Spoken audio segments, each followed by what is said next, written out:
Guardians of the Galaxy 2 is out, and it's the sequel to my personal favorite Marvel movie, Guardians of the Galaxy 1.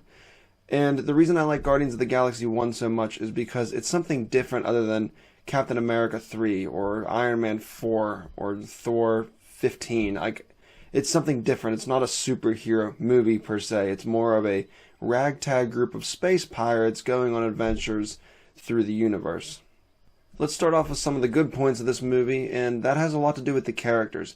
My favorite characters in the movie were Rocket, Yondu, Groot, and probably Drax, and for different reasons. Really, Yondu and Rocket have the most character development in the movie. You learn a lot more about them, especially Yondu. Michael Rooker in this movie killed it. Bradley Cooper in this movie killed it. They were definitely my favorite parts of the movie, so the scenes with them I really enjoyed a lot. And I enjoyed Drax just as much as the others because he was the funniest in the movie. Every joke he had pretty much hit for me. Groot was an obvious favorite of mine because it's baby Groot. Look at him. He's adorable. I mean, this is just perfect marketing. Even if someone says, oh, they just made him to sell toys. Yeah, probably. But every time he's on screen, you just, oh, look at Groot. I want a Groot. Ugh, Groot's amazing. Another thing I really liked was the story. The plot I like. We'll get into the execution later, but I like the plot of Star-Lord finding his father, played by Snake Plissken, aka Kurt Russell. And it's very interesting. You finally learn out who he is. It doesn't take 17 movies for something in Marvel to reveal other things. Thanos. But it's a good story. I also like Kurt Russell in this movie, even though every time he's on screen he's just explaining stuff. He's Kurt Russell. If you love him, you love him. I love Kurt Russell, so I loved him in this. Another thing that this movie really has for me is the biggest positive I could give this movie. Not every Marvel movie does this for me, personally, but it has an emotional impact. You see, where other Marvel movies are just pretty much, to me, cut and dry superhero movies, they don't hold the emotional impact. They don't go for it. It always seems like they're holding back. Like in Civil War, it's praised as the greatest superhero movie of the last 10 years, but to me, it was alright, it was good, the action was good, but it just didn't feel emotional. The airport parking lot fight didn't hold emotional impact, whereas this movie does. And specifically at the ending, I won't spoil anything, but there's a huge emotional impact that I didn't think that Marvel actually had the balls to do. Well, they could ruin it, but that's for a later sequel, we'll see. Now for the bad. One of my minor complaints is that the marketing for this movie sucked. And not because they didn't show enough, it's because they showed too much. There were a lot of scenes in the movie where I was watching it and I just sat in the theater going, I know how this turns out because I saw it in a trailer.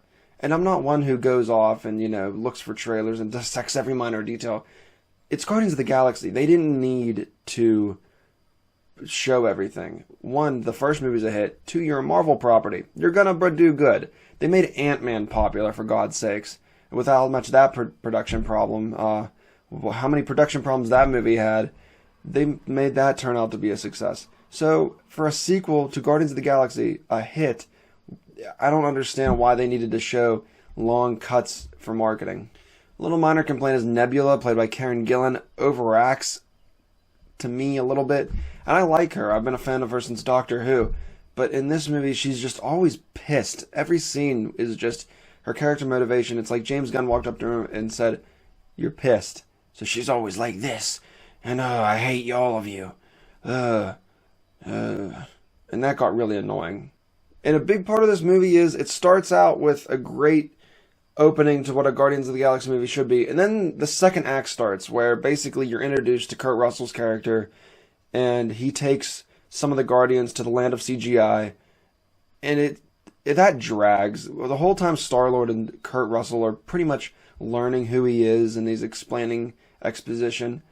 The second act is slow. It is a slow burn. And if it wasn't for the Yondu and Rocket story that goes off on its own, I found that more interesting personally because they weren't just standing there talking.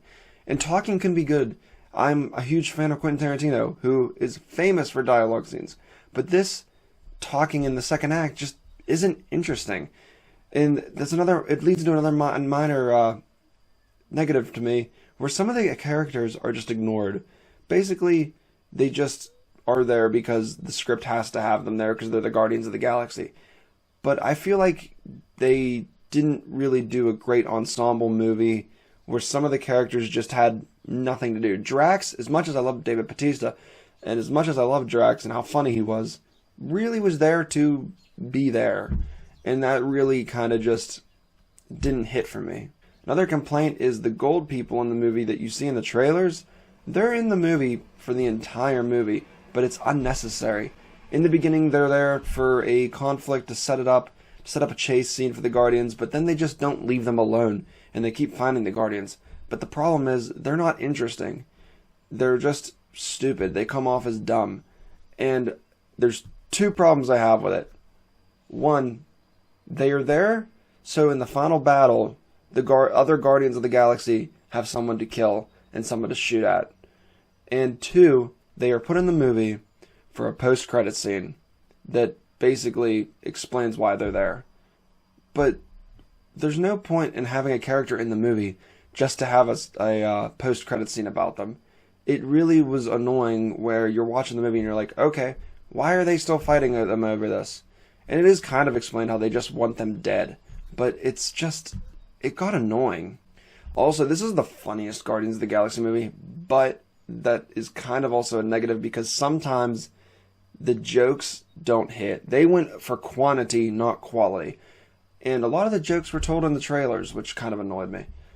But there's some specific jokes I can think about, but I'm not going to spoil them, so I'm not going to talk about them here.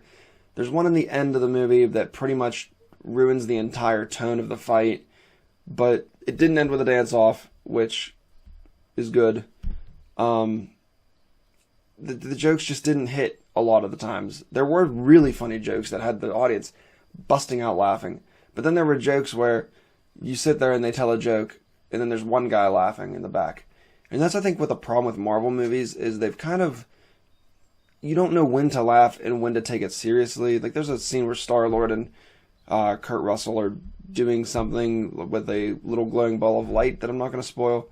But people were laughing at it, but I don't know if it was funny, because it was kind of a heartfelt moment, because it's such a character-driven story that you're like, wow, he's finally found his dad. Also, there's some minor plot holes. Basically, they can find Ego's planet without ever visiting Ego's planet, some of the characters, and I just don't understand how that worked. I don't know if they were tracking Star-Lord or what, but they were basically like, oh, we gotta go to Ego's planet. And the person who's flying the ship is like, yeah, okay, I'll just punch in the coordinates. But how do they know about Ego's planet? It kind of just was confusing to me. Maybe it's in there, maybe I missed something, but I was just, minor nitpick, not really important. But overall, is this better than the first movie? I would have to say yes. I enjoyed it more than the first movie. Even for all the negatives I pointed out, this movie, to me, was funny. It was more character-driven. It did something that Marvel isn't known for doing, and I'm glad it had the balls to do, which is actually have an emotional impact on me and actually made me care about the characters. And the threat felt real for the first time in a Marvel movie since Avengers 1. It's the Guardians of the Galaxy to me are fresh, new, exciting movies that I love. I can see why people don't think this is better than the first one with the dragging out story and the jokes that miss. But I had a fun time with it. I enjoyed it a lot. So my final score is going to be a 9 out of 10. I loved it. I suggest seeing it in theaters, and I think it's one of Marvel's best films in a while, personally. But that's just me. You guys make the decision.